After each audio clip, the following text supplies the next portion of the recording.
8h39, iniciando a conversa de redação, participação Eduardo Costa, Júnior Moreira e a nossa colunista de economia, Rita Mundim. Você, ouvinte Itatiaia, também pode participar, opinando pelo WhatsApp, 99996-7074.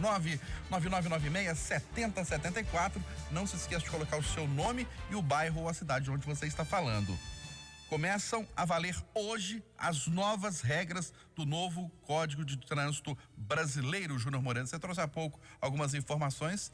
Queria que você comentasse agora sobre essas mudanças. Bom dia mais uma vez. Bom dia para todo mundo. Pois é, Eustáquio, são mais de 50 mudanças, né? Muita coisa. Tem algumas mudanças muito interessantes, como essa questão da cadeirinha, de transporte de criança em garupa de moto, algumas coisas que vão trazer segurança. Outras regras que foram muito relaxadas, como é o caso do exame médico, na minha opinião, né? Passar para 10 anos, eu acho que relaxou demais.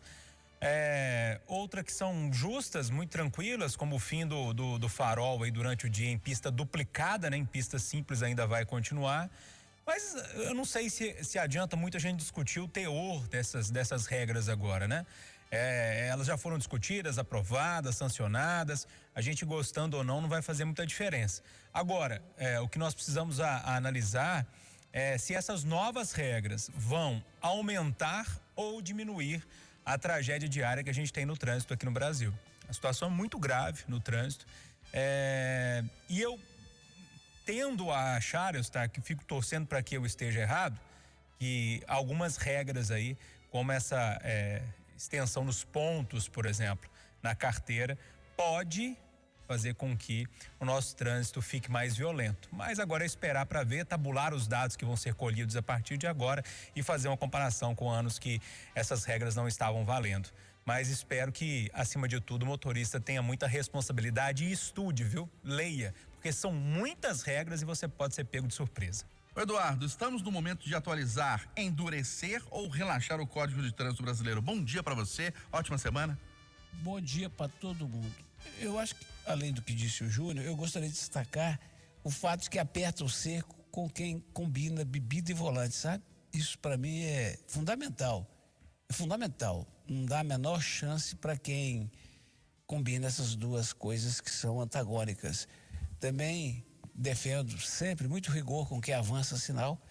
E no mais é esperar para ver as consequências dessas mudanças. Agora, é difícil, viu? É difícil. Nós moramos num país muito doido. Tem um cidadão, Nélio, que ele chama. Ele pega os carros mais possantes possíveis, faz as manobras mais malucas e depois publica nas mídias sociais dizendo que é o cara. Isso foi detectado por navegadores, trouxeram para a Record, foi denunciado na sexta, foi repetido agora cedo. Ele diz que não, que ele faz essas manobras com devido controle, que ele não está indo para pistas outras por causa da pandemia, mas ele faz em ruas teoricamente movimentadas, mas os carros que participam são de pessoas com as quais ele já combinou tudo. Enfim, ele diz que não oferece riscos a terceiros. Mas o delegado Wagner Salles, da Delegacia Especializada de Acidentes de Veículos, já falou que vai buscá-lo para uma prosa muito séria essa semana ainda.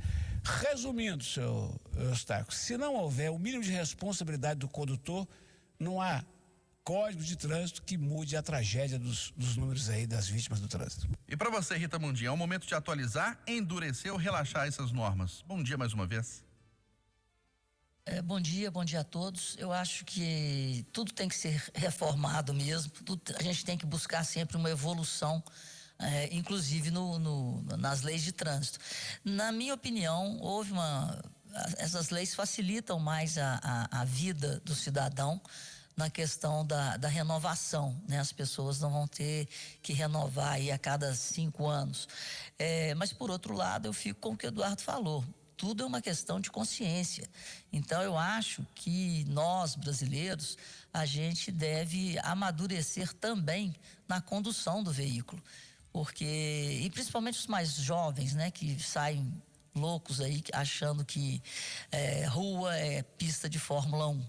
Mas enfim, como o Júnior disse, a gente só vai poder avaliar se essas medidas foram positivas se elas contribuírem para reduzir as estatísticas terríveis do trânsito brasileiro. E como Eduardo, gostei muito do aumento da punição, da severidade no que diz respeito à condução de veículos por pessoas alcoolizadas e ou drogadas. Aqui pelo WhatsApp, o Charles Teixeira, do bairro Mantiqueira, diz o seguinte: carteira de habilitação não faz um bom motorista. O que um bom motorista deve ter é caráter, respeito e responsabilidade. Eduardo Costa: pousada que recebeu influenciadores digitais é interditada na Serra do Cipó. A gente conversou ontem sobre esse assunto. As imagens que recebemos e que compartilhamos são impressionantes. A quantidade de gente aglomerada, sem máscara, divertindo, parecendo que não estamos em pandemia.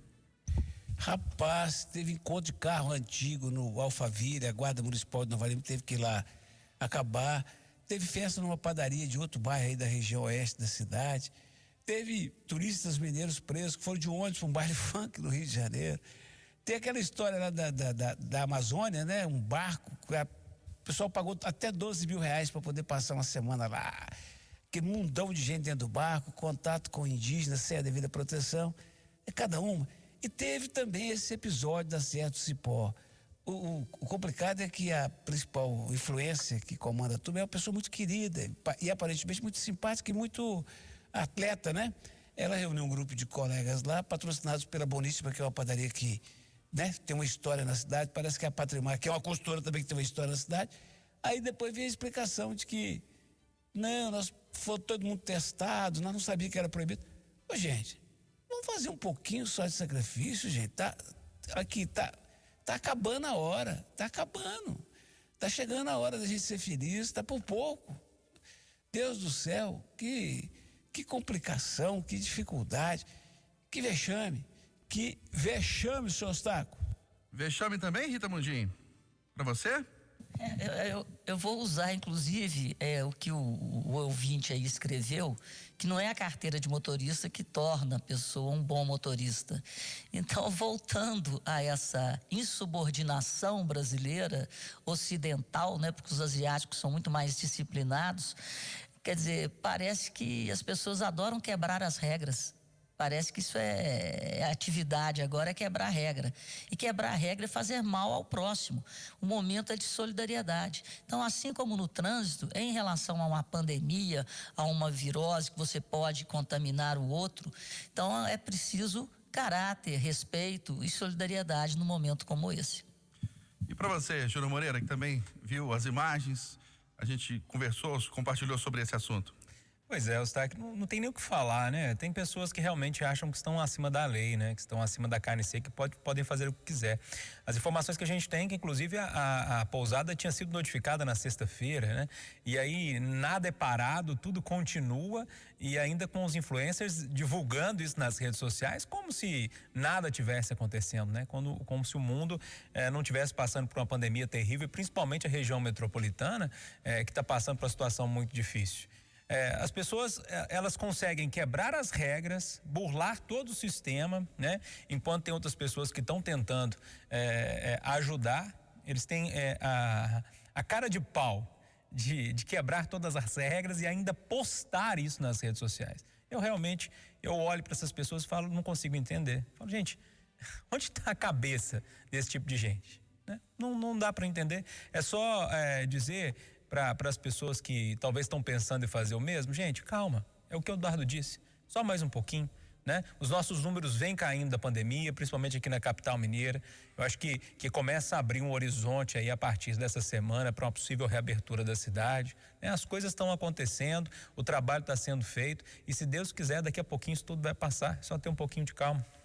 Ô Rita, enquanto isso, né, em meio à pandemia, usuários de ônibus de Belo Horizonte voltam a reclamar da superlotação. Pois é o problema, né? Aí fecha a cidade, fecha bar, fecha restaurante, mas o básico, né? A qualidade do transporte coletivo, é nisso aí que tem que haver investimento. porque é aí que há muita contaminação. Então, quando você pega um empresário que fala assim, puxa vida, eu acho que no meu comércio, na minha loja, o meu funcionário está muito mais bem protegido do que se ele ficar em casa, se ele ficar solto por aí, né? Então, o transporte coletivo, ele é um fator muito, muito pesado nessa contaminação. Então, é a infraestrutura, né? Então, nós temos que investir na qualidade de vida do cidadão com políticas públicas para corrigir esses problemas. Eduardo, eu venho falando desde o início da pandemia que eu tenho a impressão que a redução das viagens foi maior do que a redução de passageiros. Aí os ônibus continuam superlotados, mas BH Trans, empresas negam isso.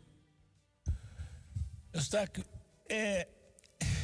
o prazer que eu tenho no jornalismo é cobrir cidades. Eu passei pela polícia, aprendi muito.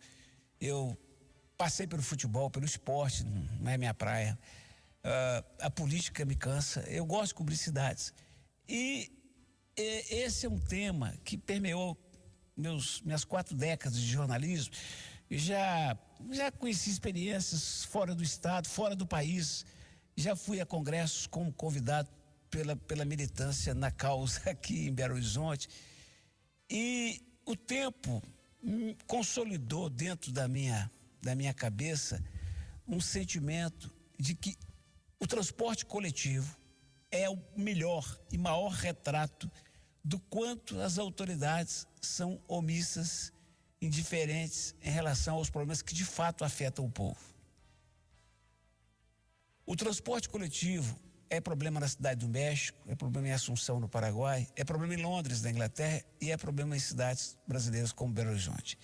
Aqui ele é crônico por conta de 1000 coisas, inclusive a topografia da cidade. Mas ele é crônico porque eu nunca vi, atenção, Eustáquio, eu não estou livrando a cara de nenhum vereador, de nenhum deputado, de nenhum governador, de nenhum senador, de ninguém. Eu nunca vi uma ação efetiva e duradoura, responsável no trato com a questão do transporte coletivo. O que eu escuto há 40 anos é as pessoas reclamando, é os políticos se estão do lado de quem está no poder contemporizando, se estão contra esperneando. Mas nunca vi algo sério. Agora, por exemplo, tem uma iniciativa de vereadoras do PSOL, com a deputada federal, que também é do PSOL, Áurea, cobrando do Ministério Público uma ação. É algo que está no papel de vereador, mas deveria ser diferente. Eu nunca vi uma conversa séria de um prefeito dessa cidade, dos vereadores, com os empresários do transporte e os usuários do transporte. Nunca vi. O atual presidente do Sindicato das Empresas, Eustáquio, o cidadão com quem eu falo há uns 20 anos, a gente não tem intimidade, mas eu falo muito com ele por causa dos problemas, é um sujeito absolutamente disposto ao diálogo, o Joel Pasqualin. Sujeito de trato fino, respeitoso, educado, cara, fácil de conversar. E ele está o tempo todo disponível. Agora, não há um tratamento sério da questão, Eustáquio. De um lado você tem a população reclamando, do outro você tem vereadores. É assim, sai o Jair de Gregório e entra a Bela do PSOL, e é o mesmo discurso, nós temos que ver isso aí, nós temos que ver isso aí. Gente, vamos ver. Por quê? Porque de um lado, Eustáquio, há a informação de que os empresários racham de ganhar dinheiro e dão propina a políticos. Isso eu sempre escutei. Inclusive tem uma conversa que eu fico triste quando escuto com muita frequência, de que nós não temos metrô direito em Belo Horizonte e outros modais de transporte, porque as empresas de ônibus não deixam. Uma bobagem. É a mesma coisa, se fosse assim, o MOVE não existiria. O MOVE foi criado nos corredores e as empresas abastecem o MOVE. Os empresários de ônibus vão ficar felizes do mesmo jeito se eles pegarem os passageiros nas imediações e levarem até o metrô. O problema é que não há seriedade. A construção de um transporte coletivo sério, Eustáquio, demanda tempo. E a política nossa não pensa assim, quer voto na próxima eleição. Entendeu? Os prefeitos que ganharam a eleição agora, que começaram a administrar em janeiro, só pensam na eleição do ano que vem. Alguns deles, inclusive, com planos de virar governador, de virar deputado. Então, Deus do céu, nesse momento, Eustáquio, todo mundo está reclamando. Agora, converse com o Joel Pasqualin do Cetra. Pega a nota que foi liberada sexta-feira pelo Cetra, porque as pessoas não leem. Sexta-feira, o sindicato soltou uma nota dizendo, entre outras coisas, o seguinte: hoje, o transporte custa, a operação do transporte em Belo Horizonte custa 84 milhões de reais. e as empresas arrecadam 50 milhões. Porque tem muita gente que está pulando roleta, tem muita gente que está usando outros meios de transporte, etc. e tal. Tem carro de Uber oficial e clandestino rodando para lá e para cá. Eles dizem que se não fosse aquela atitude do governo federal no ano passado, que mexeu nas normas trabalhistas durante a pandemia e que aliviou um pouco, e se não fosse a antecipação feita pela Prefeitura de Belo Horizonte com a anuência do Tribunal de Contas e do Ministério Público do Vale do Transporte, eles já teriam parado. Uma empresa poderosa, de um sobrenome famoso, porque o pai desse cidadão foi diretor do Cruzeiro por décadas no século passado, a empresa faliu.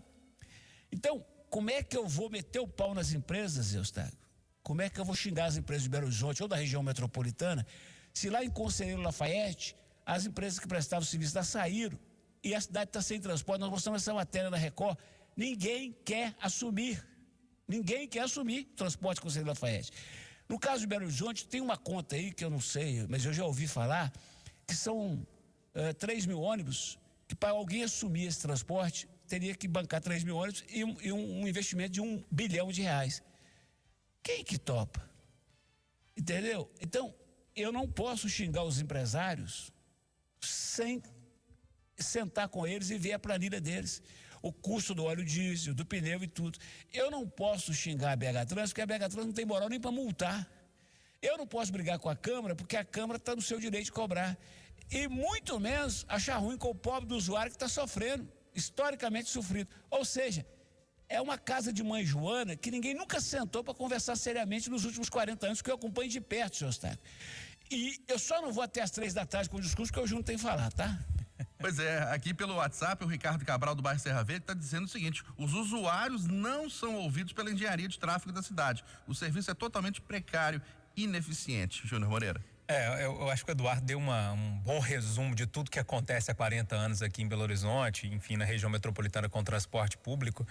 Eustáquio, acho que você vai se lembrar no final do ano, dia 1º, no Conversa de Redação, você me perguntou para todos nós, né, qual era o grande problema que as prefeituras iam enfrentar.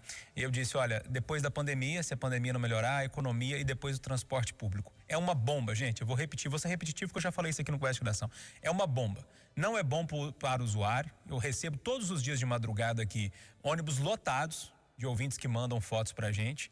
Não é bom para a prefeitura, porque tem que escutar o Júnior Moreira, tem que escutar a Rita Mundinho, o Eduardo Costa, todo dia chamando a atenção deles, que a situação tá ruim. E não tá bom para as empresas de ônibus, a conta não tá fechando. Que dia que, com seriedade, representantes da prefeitura, das empresas de ônibus, dos usuários da BH Trans, uma comissão de pessoas que são interessadas no assunto, vão sentar e tentar ver o que dá para ser feito no transporte de Belo Horizonte. Que dia? Quando isso vai ser? Eu acho que é a partir daí que a gente vai começar a achar algum tipo de saída para o transporte aqui em Belo Horizonte e região metropolitana, que é muito importante. Ô, Eustáquio, sim. Amanhã eu falo menos, viu, Rita, viu, Júnior? Eustáquio, o FMG está precisando de 30 milhões para desenvolver uma vacina. Alô, Assembleia Legislativa, Augustinho Patrus, roda o chapéu com os deputados aí para cada um tirar menos verba que vai para os seus municípios para reeleger, entregar para o FMG. Isso tem que ser para ontem, gente. Será que nós vamos demorar a arrumar esses 30 milhões, Eustáquio? Ô, Eduardo, se não tiver mobilização, acho que sim, porque não estou muito preocupado não, viu? E é só com pesquisa, só com cabeça pensante que a gente chega, por exemplo, a vacinas, como chegamos a vacinas vindas do exterior. Temos pesquisas aqui em Minas Gerais, mas faltam recursos e falta apoio. Hein, Rita Mundinho, sobre essa questão do transporte público em Belo Horizonte, é interessante essa fala do Ricardo Cabral aqui pelo WhatsApp de que os usuários não são ouvidos. Não, como o Eduardo falou, ninguém ouve ninguém e fica essa casa de mãe Joana, né? Então eu acho que isso é uma política pública, apesar da concessão privada. Eu acho que as coisas têm que evoluir. Assim como evoluímos nas regras do trânsito, é preciso um bom mineiro, né? Oncotô, como é que as coisas estão? E oncovô, né? A gente tem que evoluir porque ninguém aguenta mais não. O pobre coitado do usuário, na verdade, ele que move a cidade, é ele que move a economia. Então, uma cidade sem mobilidade ou com uma mobilidade precária, ela tem uma perda enorme de qualidade de vida e até de melhoria sob o ponto de vista da economia. Eustáquio, Sim? audiência qualificada, ó. O padrinho Agostinho Patrus mandou um recado aqui. Quarta reitora da UFMG vai à Assembleia e teremos novidades. Olha que benção, Eustáquio. Ué, Eduardo, a mobilização da Conversa e Geração já começa e já começa a movimentar as autoridades, né? Tá feito o nosso papel, né, Eduardo Costa? Sinal Viva o eletrônico. Patrus! Sinal eletrônico da Itatiaia vai marcar 9 horas em ponto em Belo Horizonte. Final do Jornal da Itatiaia, primeira edição desta segunda-feira. Apresentação: Aline Neves e Eustáquio Ramos. Vem aí o Assinantão. Ótima semana a todos.